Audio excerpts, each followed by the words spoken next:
Good evening, everybody, and welcome to Carving It Up Live right here on Facebook Live, YouTube, and Twitter. As always, I'm Bryson Carver. We've got a conference finals set out east and out west in the NBA. Had two Game 7s over the weekend.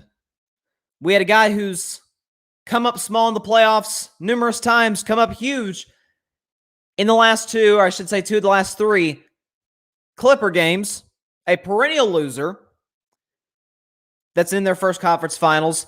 We've got a perennial playoff choker, if you will, who did it again this year, did it again Saturday night, and had the best player in the world show what he could do. And we also had the Supreme Court rule against the NCAA. So that pretty much sums up the weekend, and there's a lot to get into today. So I'll start with, let's just get into it. Let's not, let's not mess around here. Let's go and start with Game 7 last night. Philadelphia, Atlanta, winner is in the Eastern Conference Finals. Atlanta is the 5 seed, Philadelphia the 1 seed, and Philadelphia got knocked out last night. Final score 103-96. Let's talk about the game a little bit from Atlanta's perspective, because I feel like because Philadelphia once again has underachieved in the playoffs, we tend to give them more blame than we give Atlanta credit. Atlanta deserves credit. Because Trae Young, you look at a stat line, if you had told me Trae Young is going to go 5 for 23 from the field and 2 for 11 from 3, I said, oh, Atlanta's getting crushed. Your best player has to play well. But it was the other guys for Atlanta stepped up. John Collins gave you 14 points and 16 rebounds. Clint Capella gave you 13 points. Kevin Huerter was the best Hawk last night, gave you 27 and 7. Okay? Yeah, Gallinari gave you 17 off the bench. And Trae Young, when it came down to it, he hit the big shots when it mattered. I'm about to get into another guy who puts up real big numbers, but when it's time, he's nowhere to be found. Trae Young, ladies and gentlemen, is a superstar. He's not a star. He's a superstar, and it's crazy that this man was not in the All-Star game in March. It's crazy. I mean, you're telling me, with all due respect, like Nikola Vucevic, for example, who plays for the Chicago Bulls, started this year with the Orlando Magic. Now he's with the Bulls, got traded midseason, blah, blah, blah. He's a good player, really good player. He's not as good as Trae Young. He's just not. So the fact that Trae Young did not, I mean, Devin Booker didn't get in the All-Star game. I mean, like, what? Well, what's going on here? And these two guys are showing out, but they were the two best players of the day yesterday. And neither were All-Stars. Go figure. But Trae Young is emerging into a superstar, and it's starting to look like. Let's go back to the 2018 draft. DeAndre Ayton goes number 1 to the Phoenix Suns. Marvin Bagley III went 2nd overall to the Sacramento Kings. Kings are kicking themselves today because obviously Ayton was gone number 1. He was going to be the number 1 pick, but you had Trae Young and Luka Doncic right there, and you took Marvin Bagley, who's done virtually nothing for the Kings this year. But when you look at that trade, you're like, okay. Luka is with a franchise that's won a championship in the last decade. You've got an aggressive owner. You've got a great head coach in Rick Carlisle. He's got a solid foundation in Dallas. Now, obviously, Carlisle's gone now. One could blame that possibly on Luka. And then you look at Trae Young. What did Trae Young inherit? He inherited an organization that to that point had missed the playoffs 2 straight years. It was their first year missing the playoffs in a while. They have not won a championship since 1958. It's been a minute. And a team with a head coach that people weren't exactly sure of in Lloyd Pierce. And great offensive talent, but man, they could not stop anything defensively. You know, in the Eastern Conference, they had Milwaukee coming up. And at the time, Toronto was good. Philadelphia coming up. Boston. A lot of obstacles. What has Trae Young done? Against the New York Knicks in the first round, I had the Knicks winning in 5 games. So my apologies, Atlanta. Atlanta won in 5 games when it came down to it, and Trae Young was magnificent the entire series. Madison Square Garden turned him into their new villain, their new Reggie Miller. Spike Lee's talking trash. Everybody's talking trash, and Trae Young silenced them 3 times, or actually twice, on the road in Madison Square Garden in the first round. And so we go to the second round. They're playing the Philadelphia 76ers. Philadelphia in any sport is as tough of an environment to play in as the road team as there is in sports, whether it's the Eagles, the Sixers, the Phillies, or the Flyers. And Trey came in there. I mean, think about this. Atlanta won 3 games in Philadelphia. Philadelphia is better on the road in Atlanta at State Farm Arena than at home, where they're one of the best road teams in basketball the last 2 years at the Wells Fargo Center. Atlanta came in and beat them 3 times, including a 26-point comeback in Game 5. And last night, fighting back. Every time looked like Philly was going to kind of pull away, and Trae Young was continually struggling from the field and from 3. Kept within striking distance and made the plays at the end when it mattered. Nate McMillan should no longer be an interim coach. He should be the head coach of this team. Okay, they need to do everything, and I'm sure they are, but they're going to do everything in their power to try and keep this guy. They've got to. Trae Young is a superstar. They've got a deep team. Guys like Herter can hit shots. Capella was solid in this series when I thought he could possibly get just manhandled by Embiid. You had guys like, I'm just looking at this here. John Collins getting a double-double seems like every game. He's got some good players. I don't think they have the firepower to beat Milwaukee. I'm going to take Milwaukee. Out of respect for Atlanta, I'm going to take Milwaukee in 6. I think it's a matchup nightmare for the Hawks because of their lack of size compared to Milwaukee. But out of respect for the Hawks, I will take the Bucks in 6. I've picked against Atlanta every series at this point, so my apologies, ATL. If y'all make the finals, I'm picking y'all. That is a promise. If y'all make the NBA finals, I'm taking Atlanta to win the whole thing. I don't think that'll happen because I just think Milwaukee overall is a better team. I think they showed in these past 2 series they played in, they're obviously a better team than the Atlanta Hawks. So I'll take Milwaukee to win in 6 over the Atlanta Hawks, but man, give them their credit. And now to the Philadelphia side. It's once again a big, hot mess, which it's been for the last 3-4 years. So 3 of the last 4 years, they've gotten to the second round and fallen short. Did it against the Celtics in 5 games in 2018, when a team that had no Kyrie Irving and no Gordon Hayward pretty much manhandled the team in a gentleman's sweep. And Philly wasn't good in close games in that series.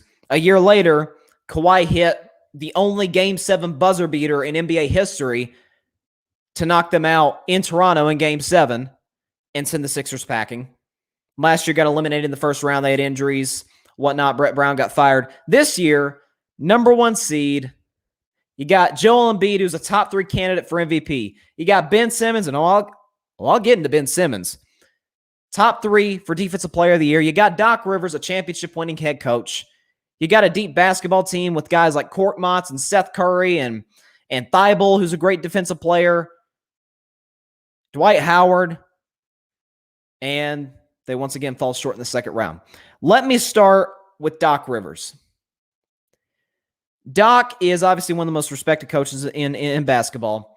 And I saw the stat today. He's 6-9 in his coaching career in Game 7. That's not a good look. I'm not going to blame him for last night. How much can Doc Rivers really do? And I'll get into Ben Simmons. But how much can Doc Rivers really do when Joel Embiid, while he gave you 31, he once again wore down the stretch? I get he's got the meniscus injury. I understand that.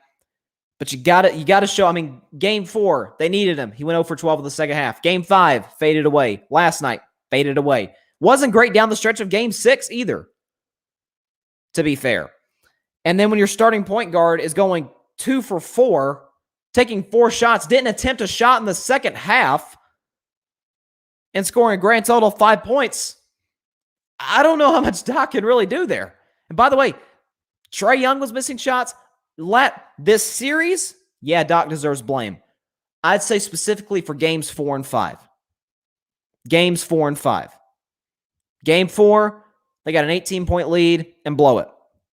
Game 5, they were almost up by 30. They were up by 26 and lost. That's on the head coach. Because Doc Rivers has a history of blowing big leads in the playoffs, blowing big series leads in the playoffs. That's on Doc. Just last night, I'm not blaming that loss on Doc Rivers. Let's go on Joel Embiid. Unbelievable season, best of his career. But I have two criticisms of him. Number one, yes, stat line looks great, obviously, last night. I gave you 31 and 11. That's about a Joel Embiid stat line. That's about what you get. That's what he gives you pretty consistently on a night-to-night basis in the regular season and in the playoffs, to his credit. But late in these games, and this has been a problem throughout Joel's entire career to this point, he runs from the low block. And I don't get it. The man is 7'1", 7'2" tall. He's got Clint Capella, a little bit of an undersized center, at least compared to Joel Embiid. And in the games where, not in the games, in the moments where Capella was on Embiid down low, couldn't stop him. Could not stop him. Dropped 40 in game one, I think it was. I think he dropped 40 in game two as well. I mean, what's Capella going to do? He can't do anything. Some have compared Embiid to Shaq. I wouldn't go that far. Shaq's the most dominant player in the history of the modern NBA. But in some instances, I do see the similarities. Late in games, he's going out to the three-point line. And while Embiid's not a bad three-point shooter, especially for his size, I don't really want him out there in a close game. Because guess what? Unlike a lot of big men, if they foul him, he's an 82% free throw shooter. He'll knock down his free throws. You can trust Joel Embiid. He's going to step to the line, and he's going to knock down his free throws. So if he does get fouled, because that's about what you have to do in order to stop him on the low block, he's still going to get his 2 points in that possession. So and then the other thing is, and I don't know if this has to do with the meniscus. I don't know. But we're once again seeing late in these games, he's wearing down. He's wearing down late in games. I don't know if they need to do a better job. The Sixers coaching staff needs to do a better job of managing his minutes.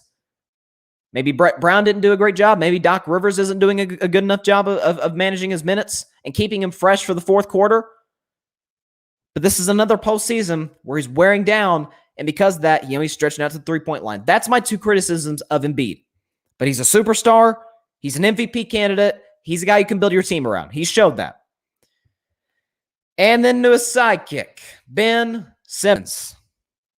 I talked about Ben Simmons at length on Thursday's show. Thursday's show after the Sixers blew a 26-point lead in Game 5. And I made it very clear. They need to trade him after this season. And I obviously hold very strongly to that right now. As I have a comment in due time right here from my buddy Barry Grant Jr. Shout out to him of the All Even podcast.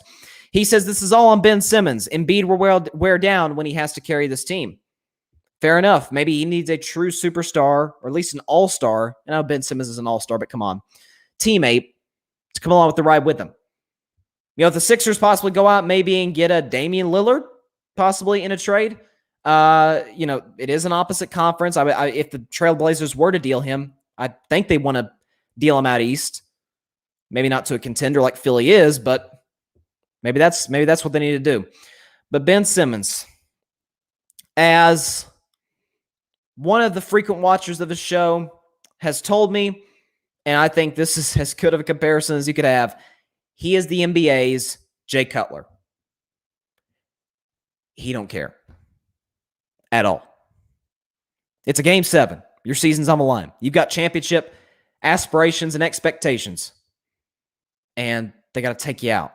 I mean, it's gotten so bad with Ben Simmons. His own head coach took like a little shot at him, and his superstar teammate kind of took a shot at him. Not a little, like a shot at Ben Simmons. Starting with Doc Rivers, he was asked point blank by some member of the media. They said, "Do you think Ben can be a point guard in a championship team?" And Doc said, "I don't know that right now. We'll have to see." Basically what he said. And then Joel Embiid, remember, at this point in the game that Joel's talking about, the game is tied. The game is tied. I believe if the game went tied, Philly was up, I think, 1. It was nip and tuck. It was going back and forth in the fourth quarter. It was going back and forth pretty much the entire game. And Embiid was asked about the turning. He said they were asking what was the turning point of Game 7. And this is his quote. Joel Embiid, quote, "I'll be honest. I thought the turning point was when we had an open shot and we made one free throw." What could he be referring to? Oh, yeah. That's when Ben Simmons has the ball 2 feet from the basket for a wide open dunk. The only help defender for Atlanta is Trae Young. 6'1", 6'2", whatever he is, Trae Young is not stopping 6'11" Ben Simmons from getting a wide open dunk. And Ben's got it right at the rim and passes it at the last second to Matisse Thybulle, who, as Joel mentions, goes 1 for 2 from the line. So his teammates are getting tired of it openly. By the way, Embiid and Simmons, who unfortunately both missed the All-Star game due to COVID, but when they flew down to Atlanta for All-Star weekend, they flew separately. Normally, when teammates make the All-Star game, they fly together. Usually it's a private team-owned jet or something like that. They flew separately. It wasn't because they didn't know they had COVID, by the way, at this point. They found that out later on. They flew separately to the All-Star game in Atlanta. They don't like each other. Embiid realizes, Doc Rivers realizes, and the entire NBA realizes, yeah, he don't care. He ain't got it. Ben Simmons said in 2017, after a loss in which the opposing team was intentionally fouling him, a hack of Simmons, he was asked, about that. Is it going to be a problem? He said, nah, this won't be a problem before you know it. And 3.5 years later, it is still a glaring problem. It tells me a lot. When you're naturally gifted at many things, passing, ball handling, distribution of the ball, great defensive player. But in a shooter's league, the biggest hole of your game is exactly that. And since you've come in, you have not improved 1 iota. You won't even take open layups. Richard Jefferson, I saw a tweet earlier today, former NBA player, current broadcaster at ESPN. He said it best. He said, if the second round is too big for Ben Simmons, Eastern Conference Finals and definitely the NBA Finals is he won't be able to handle it. If the second round is too big for one player, you got to move him. You got to trade him. It's as simple as that. He won't take jump shots. He refuses to. He refuses to work on his jumper. You can't win with this guy. You flat out cannot win championships. Heck, you can't even get to the Eastern Conference Finals with Ben Simmons. Trae Young is really Simmons' opposite. Undersized, not even close to as athletic as Simmons, but even when he's having he was having a bad shooting night last night, but he sticks with it. He's mentally tough. When it really mattered, Trae Young showed up. That's the marking of a superstar. I wouldn't even call Ben Simmons a star. It's a joke that Trae Young was not an all-star and Ben Simmons was. That Ben Simmons was and Devin Booker wasn't. That's a joke. This is Philly's in a pretty simple situation, I think. Trade for a superstar, trade Simmons, and maybe other pieces, whether it's Curry or Howard or anybody, and see if you can get another at least all-star teammate, a true all-star teammate for Joel Embiid. Then all the pressure, I think, shifts to Doc Rivers. If Doc Rivers still can't get it done next year, they'll probably move on from him. But there's problems with this whole situation. They let Jimmy Butler walk in free agency a couple of years back. They chose, Tobias Harris is a nice player. He really is. He's a borderline all-star this year.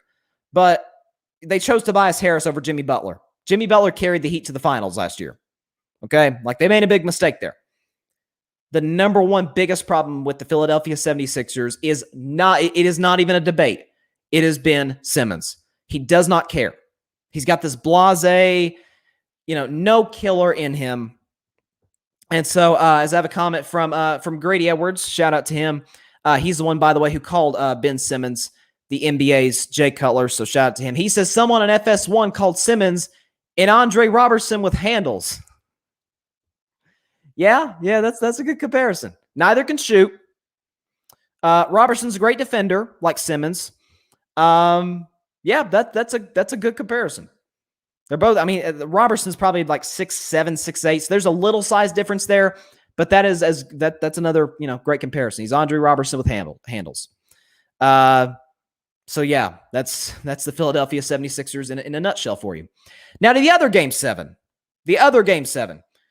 You've got, the one that everybody was watching. You got the Milwaukee Bucks, the Brooklyn Nets. I said before the series started, this thing is going 7. These are the 2 best teams in basketball. I feel like that was the NBA Finals. And it happened in the second round, which is crazy. I said I think the winner of this series is going to win the NBA championship. Still stand by that. The Milwaukee Bucks, I believe, are going to win the NBA championship. Let's talk about Game 7. Let's talk about the series. It seemed like I've talked about every game. Let's talk specifically about Game 7 Saturday night. When you and I thought the guys on TNT, I think it was Shaq who said it best. Durant was hitting shots. Other guys were hitting shots. Middleton played awful in the first half. Drew Holiday had the worst game of his life for 3.5 quarters. He had struggled from 3-point range in Game 6. Giannis was kind of keeping them afloat in the first half. And at home, the Nets were only up by 6. And what did Milwaukee do? 7-0 run, timeout. This is a game now. And the Nets were just trying to keep pace with the Bucks from there on out. I'll say this about, and I'll get into James Harden. Believe me, I'll get into James. But as far as Kevin Durant, KD once again proved what I've said for about a year on this show. This is the best player on earth. This is the best basketball player on the planet. Now, we all know if LeBron James, because LeBron's had moments kind of similar to this. So KD goes for 48 points, hits one of the craziest playoff shots I've ever seen. I thought it was a game-winning 3. I was on the phone with a buddy of mine during the game, during like the last 5 minutes of the game. And I said, oh my God, KD just hit a 3 to win the game. And that big toe was on the line. Now, KD actually wears a size larger basketball shoe size than his normal shoe size because he wants it to feel comfortable. We've seen KD in games before his shoes come off. And so maybe that might have been the difference in the Nets going home and going to the Eastern Conference Finals. If that was a 3, that would have been one of the 5 best shots in NBA playoff history. That would have been, we're talking about a turnaround. And I get PJ Tucker 6'5". By the way, respect to PJ Tucker and the way he competed in this series. But we're talking about 6'5" PJ Tucker. I get that. But KD's turning around and fading away. The longest 2 you could fire up in the NBA and knocked it down. And I think the whole arena thought it was a game-winning 3 and the game was over. And then on first replay, his foot was on the line. His toe was on the line. And so let's just say this. LeBron, up until KD, was the best player in the world for about a decade. 10, 11, 12 years, something like that. If LeBron James played the whole game, played 48 minutes, and hit the tying shot and went 0 for 6 in overtime, people would be killing him. I wouldn't be killing him. To be fair, there's no way I'd criticize the man for doing what he did and struggling in the overtime period. Okay? I would hand out a little bit of blame. And that is what I'm going to do for Kevin Durant. I say that was if I had to grade it, I would say I'd give KD an A, not an A+. And as crazy as that sounds, he dropped 48 points, hit the game-tying shot to send it to overtime. He was out. He was unbelievable. Not as great as he was in Game 5. I said Game 5 is the best game KD's ever played. And he was outstanding. Most points ever in a Game 7. 48 points in 48 minutes. Going into overtime, at least. But you can't go 0 for 6 in overtime. Matter of fact, the Nets as a team did not score a point for the last 4:38 of overtime. Bruce Brown hit a shot, and that was their last bucket of the season. 4:38, the best offense in basketball, scoreless. I have a comment here from Barry.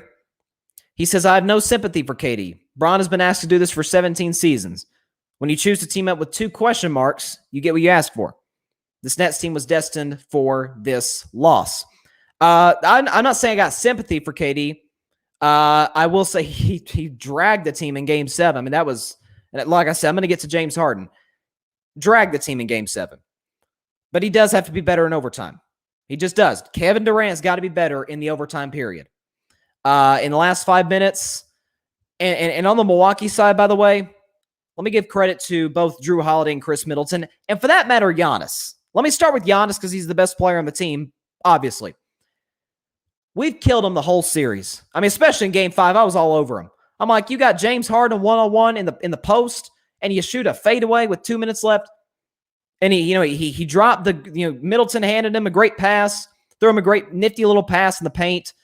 That, if he finishes that, it would have tied the game, sent it to overtime. Who knows what happens from that point, and Giannis fumbled it out of bounds. Giannis showed up in Game 7. He showed up. 40 points. By the way, we all watch Giannis shoot free throws. We're all just kind of putting our hands behind our eyes, but we can't watch it. He hit his free throws. When he really needed to, he hit his free throws. And so I give him major props in a Game 7 on the road with the crowd counting to 10 when it was really more like 7 seconds. But, it is what it is. But with that immense pressure, he showed up. Middleton, bad first half, hit big clutch shots in the fourth quarter and overtime. Drew Holiday, horrible 3.5 quarters. He was terrible. He was terrible. But he had 8 big points at the end of regulation and showed up in the overtime period. Actually got a good contest on KD when KD airballed the 3 at the end that would have, I think it was actually a 2. KD hit a shot or missed a shot that would have sent it to double overtime. Drew Holiday played good defense and got a good contest.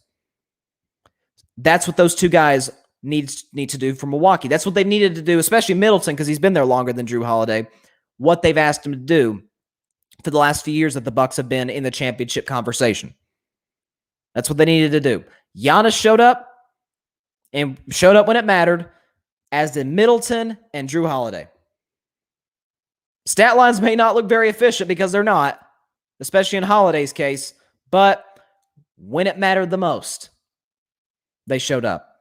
And so, mad props to the Milwaukee Bucks. They're going to win the NBA Finals. I'm just here to tell you. Like I said, just out of respect for Atlanta, I think that series will go 6 games, just only out of respect for Atlanta, because I think Milwaukee's definitely a better team. And then on the West side, you look at that, that series with the Suns and the Clippers.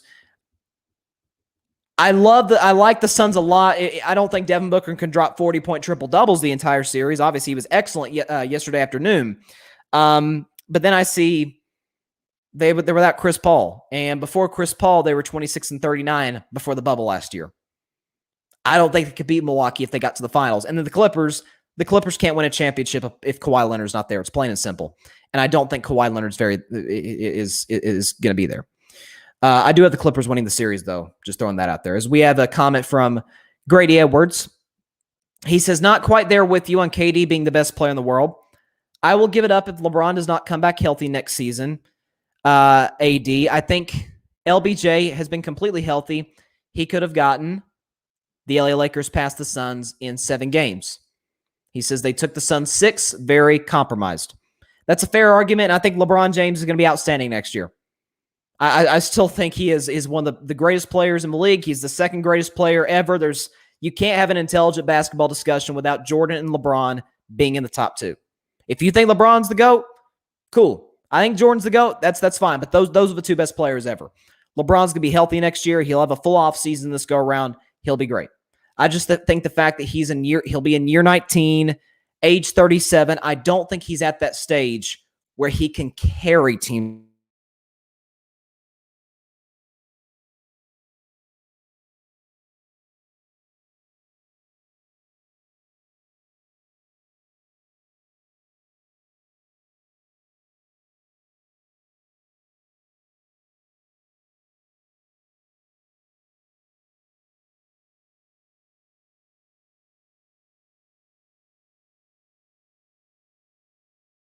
Chandler, those guys showed up in the NBA Finals and really counted. So Dirk didn't drag that team to the finals. No player can carry a team. But again, my criticisms of KD, the reason I give him an A and not an A+, he went 0 for 6 in overtime. He's got to be better. As Grady has a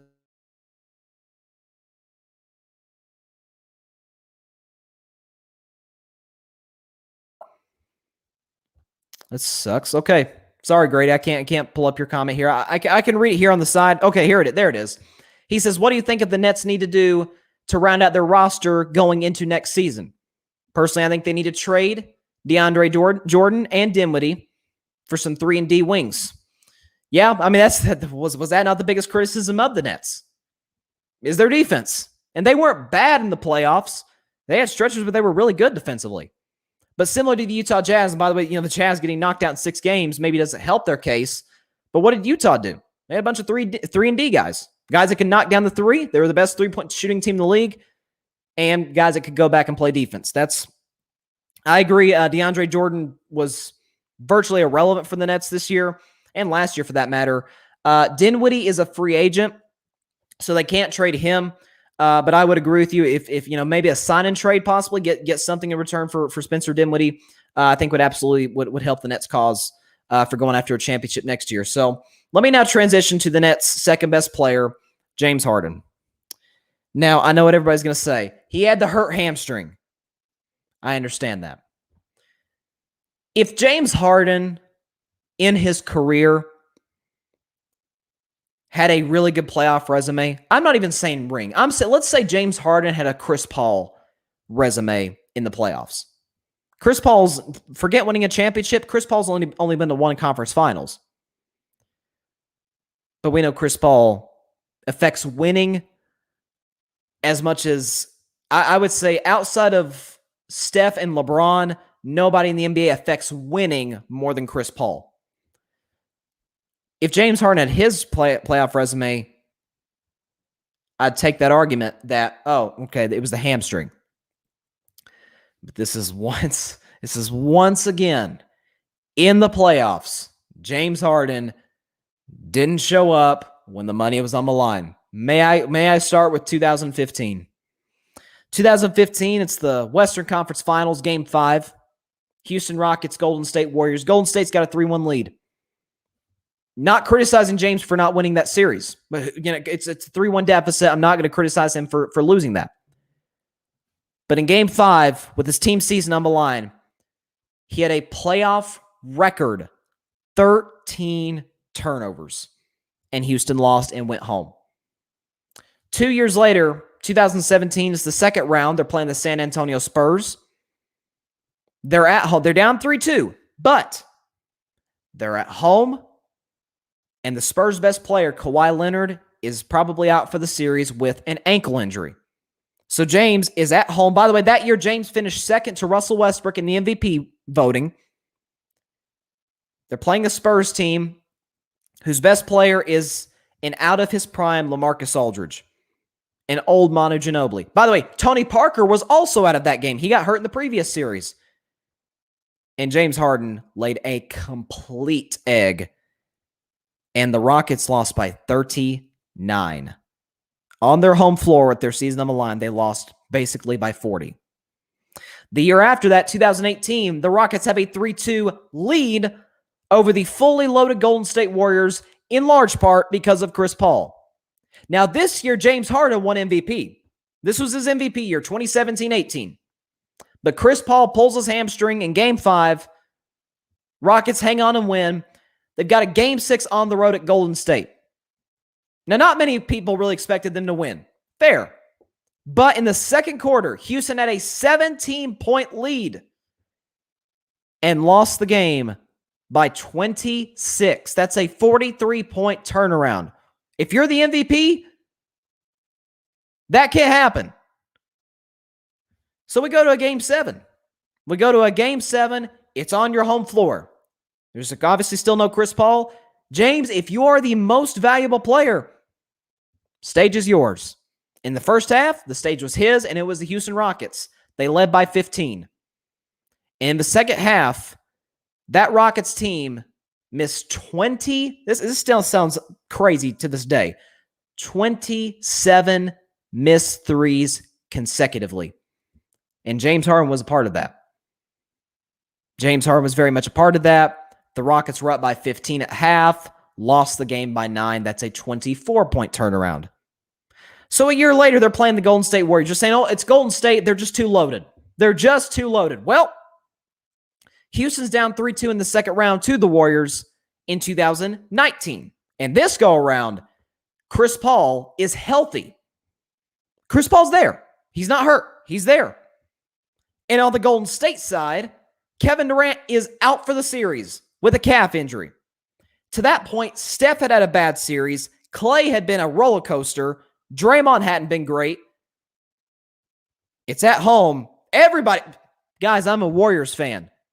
And I just knew Houston was going to win Game 6 and force a Game 7. I'm like, oh, come on, man. KD's been the best player in the playoffs, and he's out. Steph struggled. Clay struggled. Houston has both James Harden and Chris Paul healthy. They're at home. Man, let's just turn the page to Game 7. Steph goes 0 for. Does not score a single point in the first half. Goes off for 33 in the second half. James Harden with big turnovers at the end, missed shots, and the Rockets, you guessed it, go home. As I have a comment here right in the middle of my little monologue from Barry. He says, James Harden is who he is. People need to stop talking about him like he's in a top tier. He's not. He's a regular season dynamo. That's it. He's always in the MVP discussion. He always is. But when it matters, he doesn't show up. So next, the following year, 2020, they're playing the Los Angeles Lakers in the second round. Rockets win Game 1. Pretty convincingly, too. And they lose the next 4 games in a row to go home in a gentleman's sweep. And Harden was bad in all 4 of those losses.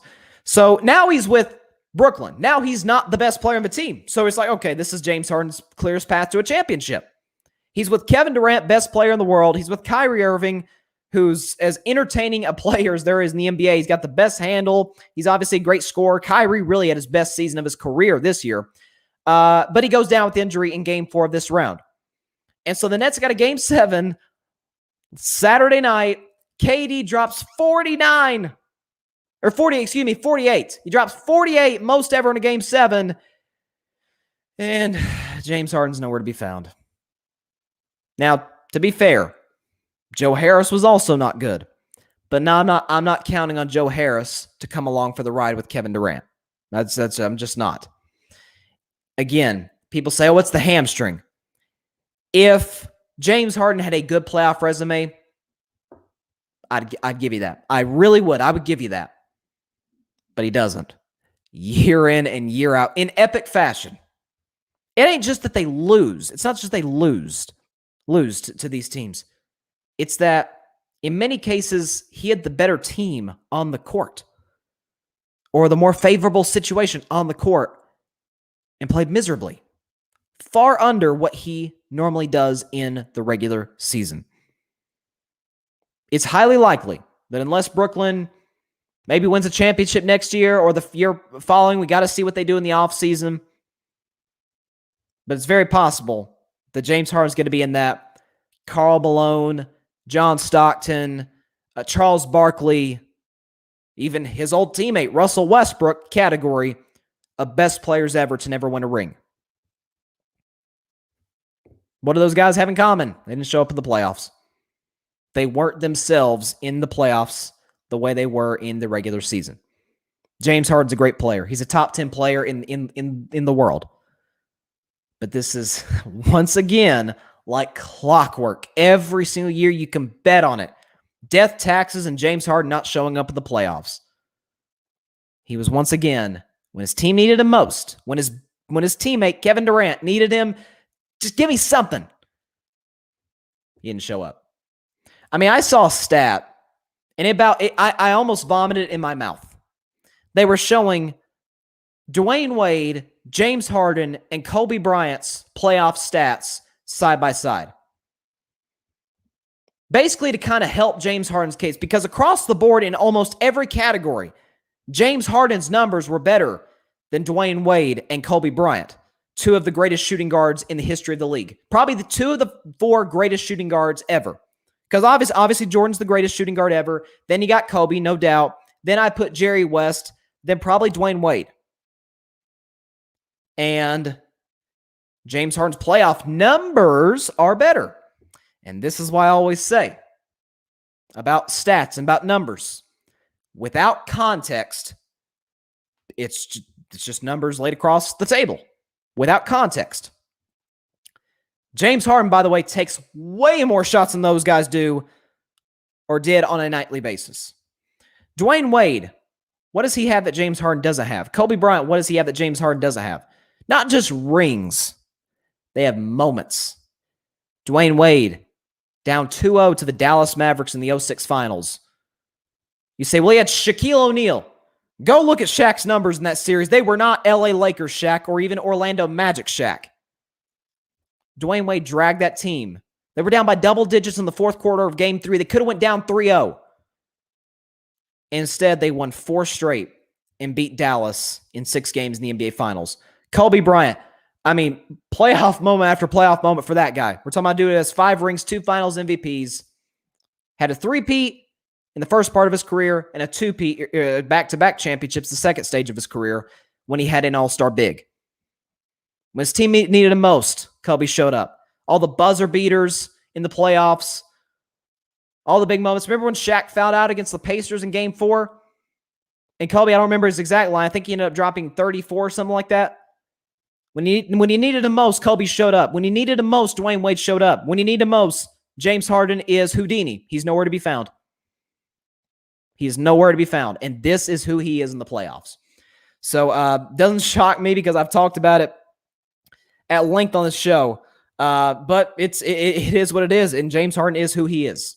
Great regular season player. First ballot Hall of Famer. But not just doesn't show up big in the playoffs. Comes up small in the playoffs. So he is. Let me shift now to the Los Angeles Clippers. Wow. Man. I buried the Clippers about 5 times in the show in the last 4 weeks. They're down 2-0 to Dallas, and I'm like, it's over. Good night. See ya, Clippers. True Clipper fashion. They're going to go out in the first round, and they win the next 2 in Dallas. And out of nowhere, Dallas goes back on the road in Game 5 and beats the Clippers. And I'm like, oh, it's over. Dallas will get one of the last 2. And Kawhi Leonard led the Clippers to a Game 6 win and a Game 7 win. And so they go to the second round before the series even starts. I buried the Clippers. I'm like, they're losing to Utah in 6. If a 22-year-old kid single-handedly by himself got no help from any of his teammates, if Luka Doncic carried the Dallas Mavericks to a 7-game series with a healthy Clippers team, Utah, the number 1 seed, better three-point shooting team, defensive team, they'll win in 6 games over the Clippers. And I felt pretty confident about that. And I was feeling really confident about that after the first 2 games. And the Clippers won the next 2 at home. I'm like, it's all right. Jazz will take care of business at home. They'll close out in Game 6. And then Kawhi Leonard's out for the series with a knee injury. We still, to this day, don't know how severe that knee injury is. Could keep him out for the rest of the playoffs. It's that serious. They're thinking it's an ACL. We pray to God that's not the case, but that's what they're thinking right now. And Paul George, who I've ripped on this show for 9 months. Pandemic P drops 37 points in their Game 5 win. Got help, by the way, from Marcus Morris Sr., and from Reggie Jackson, who's turning himself into Mr. June. If you get the reference from, of course, the Reggie Jackson of the Yankees, Mr. October, turning himself into Mr. June because he's had some big playoff games, and they win Game 5 on the road in Utah. And then in Game 6, they're down 25 points in the third quarter. In the second half, this isn't like early on. Third quarter, down 25. And all of a sudden, Terrence Mann came out of nowhere with 39 points. Paul George poured in 28. Patrick Beverley hit 3 threes off the bench. Everybody who had to show up for the Clippers showed up in Game 6, and they won and advanced to their first Western Conference Finals in franchise history. Because Chris Paul, at least it looks like, and I hope this isn't the case, but it looks like Chris Paul is going to be out for at least the next couple of games. Game 2, by the way, of the Western Conference Finals is tomorrow night. I doubt Chris Paul will be ready for that. I doubt he'll clear protocols. I'm going to take the Clippers to win this in 6 games. I think they're deeper than Phoenix, even without Kawhi Leonard. Because keep in mind, both teams are without their most valuable player. And I also think this about Paul George. And I discussed this the other day. We've called him Pandemic P. He hasn't showed up in the playoffs. But what maybe, and I'm not trying to elevate Paul George into like a top 10 player or anything. That'd be blasphemous. But maybe with Paul George, here's what it is. Obviously, we all know he's an all-star. He's obviously a borderline great player. He's an all-star. Maybe when he has a good supporting cast around him and he knows he's the man, he's taking all the big shots. Okay? Did it in Game 5, did it in Game 6, did it last night in Game 1 against Phoenix. When he knows he's the man, maybe eases him down a little bit. Because in OKC, he had to defer to Westbrook. We all know that has turned out for a lot of teammates. It don't work very well. He's had to defer to Westbrook. And then he's had to defer to Kawhi Leonard in Los Angeles. Maybe it's just a matter of he doesn't work that well with another all-star teammate, which is not, definitely not something to commend him on. But maybe that's the reality. If you want the best out of Paul George in the playoffs, he's the guy. As long as he's got the supporting cast, you've got a shot to win the series. You'll always have a shot to win the series. Think about how all those good playoff performances he had in Indiana against the Miami Heat. In many cases, it was the fact that, the Heat were obviously a better basketball team. I mean, come on, LeBron, Wade, and Bosh. And Frank Vogel in many of those series got out-coached by Eric Spoelstra. We all know Eric Spoelstra is one of the best coaches in the league, one of the 5 best coaches in the league. Maybe that's what it is. Maybe it's simply a psychological thing. That when he knows he's the man, you get the best out of him in the playoffs. Instead of the hesitancy to have to defer to an all-star teammate. Again, I don't think that's a good thing. But if you want the best out of Paul George, maybe this is the reality. And Kawhi, it is possible he's out for the rest of the postseason. And we're seeing what Paul George is doing. He's played great. He's done exactly what the Clippers wanted him to do when they signed him back in or traded for him in 2019. To his credit, he's played big. I mean, if Paul George, if you'd have told me a year ago, after the Clippers blew that 3-1 lead to Denver, in which they had a 16-point lead in Game 5, a 19-point lead in Game 6, and a 12-point lead in Game 7, if you would have told me that a year from now, the Clippers are going to be down 2-0 in the series, lose Kawhi Leonard midway through, and Paul George is going to lead the Clippers to the Western Conference Finals over the number 1 seed, I'd have said, get out of my face, you know nothing about basketball. Well, joke's on me now. Joke's on me now. Clippers are in the Western Conference Finals. I don't think they can win the championship without Kawhi. I think that's just too much to ask of Paul George and everybody. But if Chris Paul's out, as long as I think he could be, Clippers are the better basketball team in this series. And that's saying something. Phoenix is deep. They're well coached. And something about Ty Lue. What did Tyronn Lue do in Game 6 that turned the tide? This is where he outcoached Quinn Snyder. Ivica Zubac, the starting center for the Los Angeles Clippers, the starting center, played 6 minutes. Rudy Gobert played 42 minutes. The Defensive Player of the Year, which, by the way, I heard many times during that broadcast, and this is what I'm going to get into just in a second here. I heard many times during the broadcast, both Jeff Van Gundy and Mark Jackson, 2 former NBA coaches, say, they're neutralizing or they're making Rudy Gobert into a defensive liability. Listen, if you can be made into a defensive liability, you are disqualified from being Defensive Player of the Year. Okay, it is a joke that Rudy Gobert has more Defensive Player of the Year awards than Tony Allen, than Draymond Green, than Kawhi Leonard, than a lot of guys, than Dennis Rodman. That's a joke. Okay, Rudy Gobert should not have 3 Defensive Player of the Year trophies. If you could be made into a defensive liability, you should. That to me, that disqualifies you from being in the discussion. He blocks shots, great. So have a lot of players. So have a lot of players. I knew this was coming as soon as I brought up Rudy Gobert. Barry says, don't get me started on Rudy Gobert.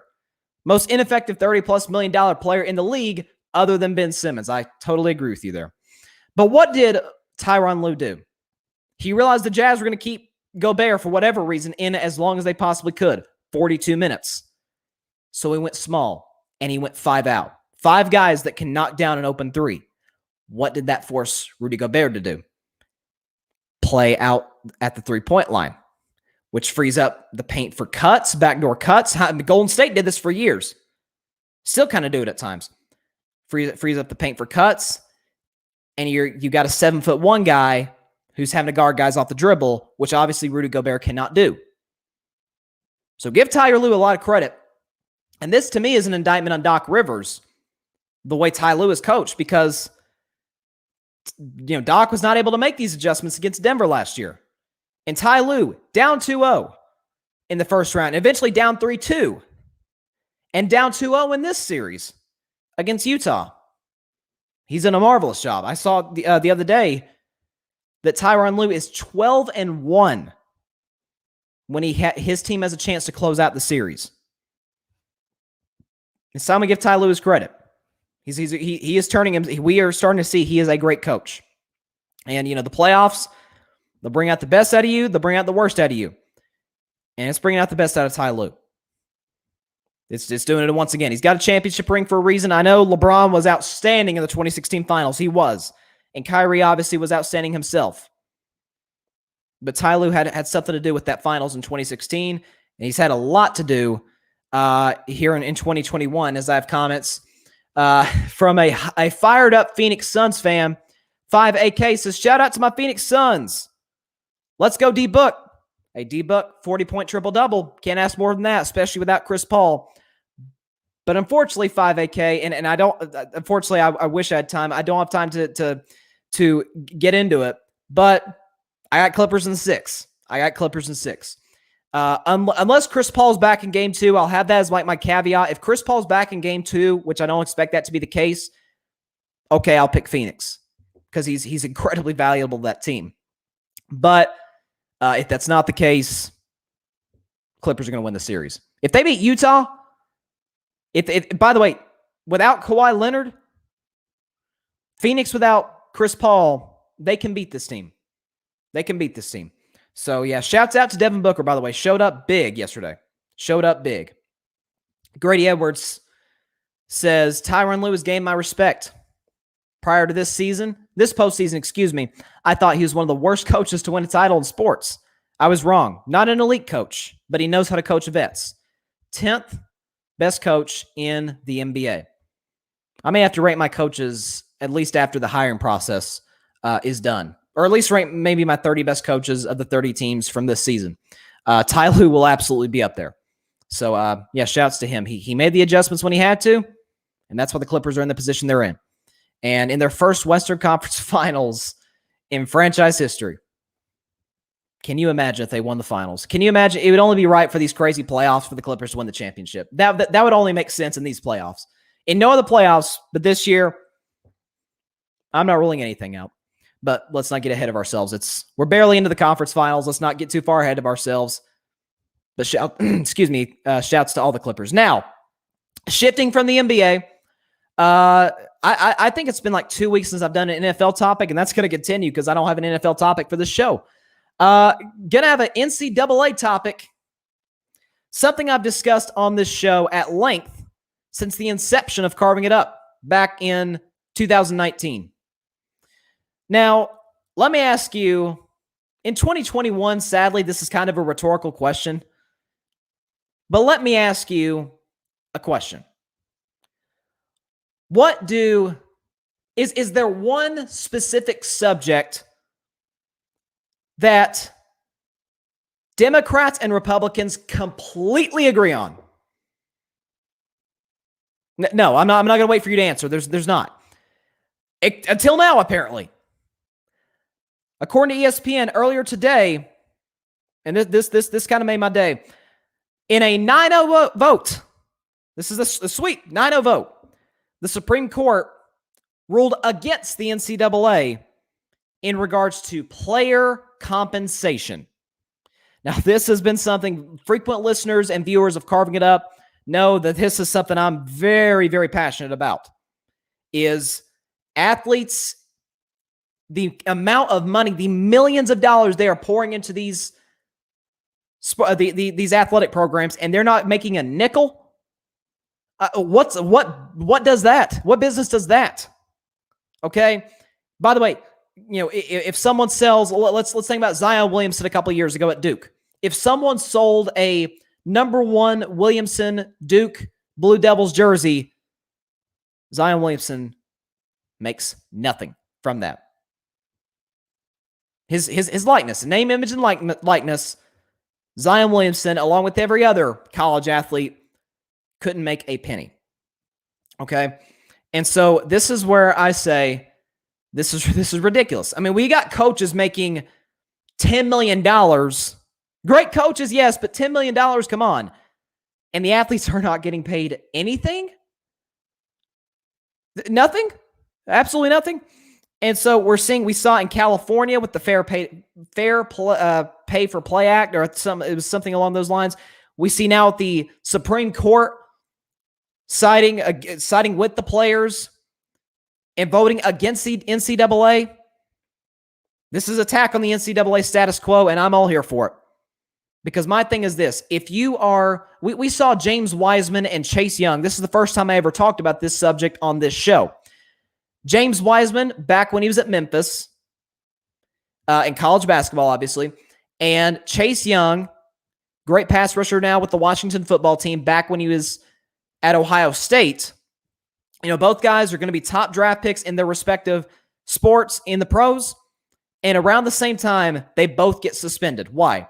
James Wiseman's case, Penny Hardaway, the head coach of Memphis, and the school provided Wiseman's family money to move to Memphis, Tennessee, to be closer to their son. And the NCAA punished them for that and suspended James Wiseman indefinitely, to which Mr. Wiseman responded by saying, screw this. I'm just going to go train for the NBA. I'm not dealing with this nonsense anymore. And I don't blame him.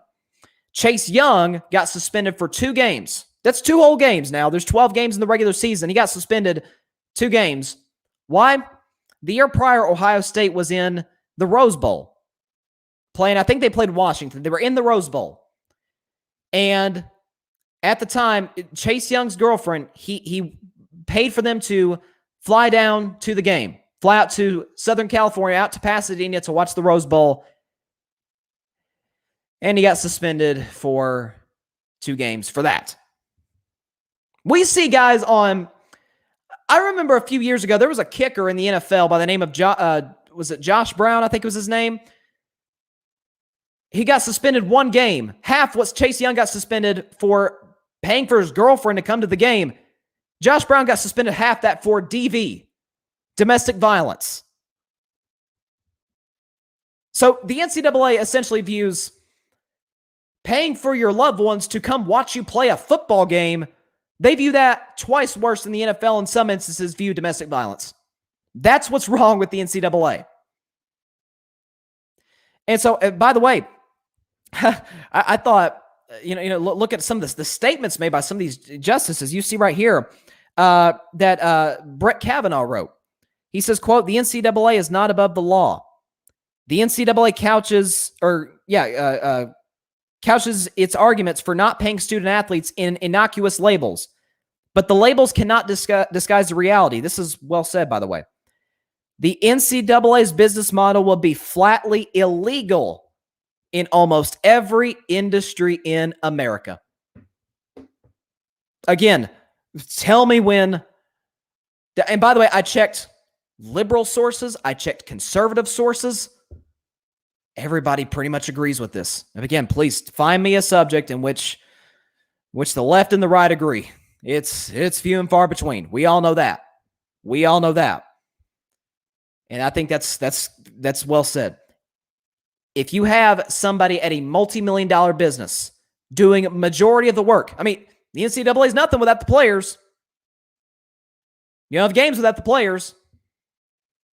And they don't get paid anything? And you see what these boosters make and getting what these coaches make. I mean, my goodness, these coaches' salaries are crazy. And the players get absolutely nothing. Good on the Supreme Court. Good on all 9 justices of the Supreme Court. As we have a few comments right here from Grady Edwards. He says, "Are you full on college athletes getting? Are you full on college athletes should get salaries? I'm not for that personally. I'm pro. Think they should get their scholarships from their education, obviously, but be able to profit off their likeness and get a perspective of the individual jersey sale." I think he meant percentage. I think he commented down here percentage of individual jersey sales. I think there's something to be said for making it to the MLB, NBA, NFL, PGA Tour, etc. Because at that point you are pro and should be paid like one.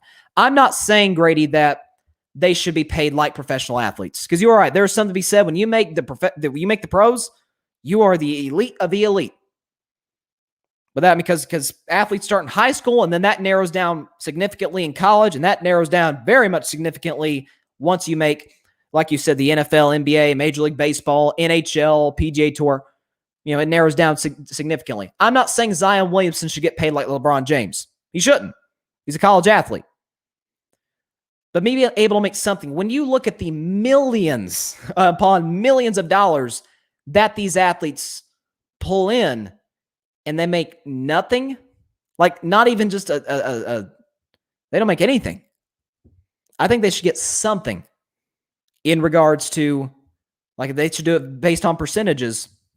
Because, Vanderbilt basketball doesn't pull in the same amount of money as Duke or North Carolina. Well, I mean, we all know that. So base it off of the percentage of money that comes in from these programs and distribute it equally as far as percentage to these athletes. Not saying Zion should get paid like LeBron, not saying Trevor Lawrence back at Clemson should get paid like Patrick Mahomes at all. I'm not saying they should make even in the millions. But when you look at what comes in, at least give the athletes something. I mean, Lincoln Riley, great of a coach as he is, he's making in the double figure in double figures in regards to millions. I mean, and the players at Oklahoma aren't getting anything. The guys that make it happen on the field. And listen, the best coaches should get paid. I'm not saying, take money from the coaches, but the athletes are the guys that make it happen. There's no games. There's no NCAA without the athletes. As the statement says, in any other business, this would be illegal. This would be flat out illegal what the NCAA is doing. So I understand your point, Grady, but I look at I look across the landscape of college sports and I say, how on earth does this make any sense? Any sense. So good on the Supreme Court. Good on all 9 justices. Again, rarely do you see areas where Democrats and Republicans agree. That is few and far between in 2021. We all know that. So that was great to see. You know what? If anything, what the NCAA did, the corrupt NCAA, you know what they did? They united the country for about 2 seconds. That's something. That's a start. Maybe the NCAA can unite us for maybe a little bit longer than that for hopefully other reasons. So with that, that's all the time we have for tonight's show. Thank you all so much for watching on Facebook Live, YouTube, and Twitter. If you've been listening to Carving It Up Podcast, you've been listening on Spotify, iHeartRadio, Google Podcast, and Anchor, as well as wherever you listen to your podcasts. Catch us Thursday evening, as always, 6 p.m. Eastern, 3 p.m. Pacific time, wherever you watch the show or wherever you listen to the podcast, available right after the show at 8 Eastern, 5 Pacific time, wherever you get your podcast. Got the Western Conference Finals, the Eastern Conference Finals. Who knows? Maybe we'll have more on the Aaron Rodgers story on Thursday. That has been the number one story in the NFL offseason. So going to be a lot to talk about then. Until then, hope everybody has a great week. Continue to stay safe. God bless you all. Peace out.